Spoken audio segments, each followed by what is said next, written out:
Shalom, peuple de Dieu, instant d'édification, la voie de l'espérance. Aujourd'hui, nous allons nous entretenir en quelques minutes par rapport à un verset, par rapport à la vie d'un homme. Nous sommes dans Genèse chapitre 12, du 1er au 4e verset. Il s'agit de la parole que Dieu avait dite à un homme du nom d'Abraham. La Bible nous le présente comme un homme qui avait déjà 75 ans.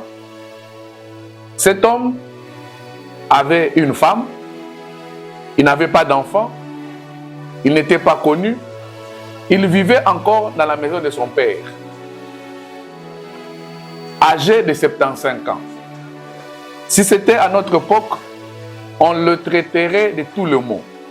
On l'appellerait un gaillard zéro, il ne fout rien, il ne fait rien. Mais à cet âge, Dieu lui appelle. Il lui dit, quitte la maison de ton père, quitte ton pays, quitte ta nation, quitte ta patrie, va dans un pays que je te montrerai. Et après lui avoir dit ça, le Seigneur lui demande maintenant, il lui montre ce qui va lui arriver. Il lui dit, là, je te bénirai, je rendrai grand ton nom, tu seras une source de bénédiction. Ceux qui te béniront seront bénis, ceux qui te maudiront seront maudits. Et de là, j'aimerais dire quelque chose. De la même manière, de ce qui s'était fait dans la vie d'Abraham, cela peut aussi se faire dans ta vie. Mais la démarche, c'est laquelle? Dieu te demande d'abord de quitter. Parce qu'il n'y a pas de bénédiction sans que la personne ne quitte. Pour Abraham, il devait quitter son pays, il devait quitter la maison de son père. Pour toi, Dieu te demande de quitter ton ancienne vie. Quelle est cette vie que tu mènes aujourd'hui? Tu es dans le péché, tu es dans l'ivrognerie, tu es dans le mensonge, tu es dans la cupidité, tu es dans l'impudicité. Dieu te demande de quitter de cette maison, de quitter de cette vie. Dieu te lance un appel.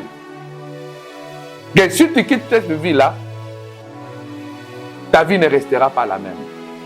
Pour Abraham, quand il a quitté, on lui a fait une promesse.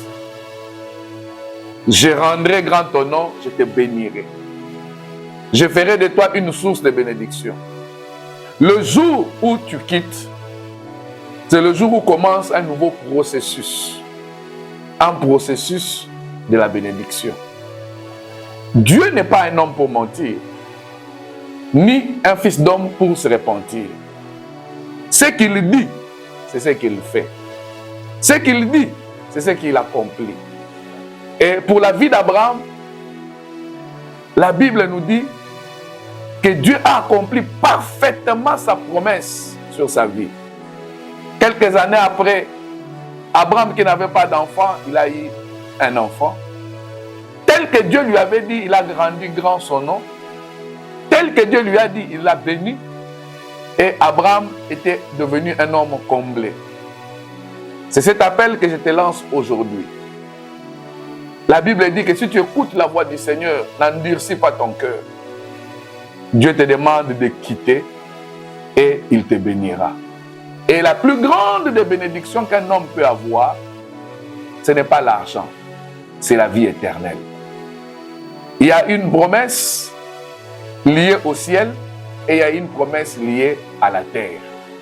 Même pour Pierre, qui était serviteur de Dieu, un jour il demanda à Jésus, nous t'avons suivi, nous avons tout laissé, qu'est-ce que nous aurons?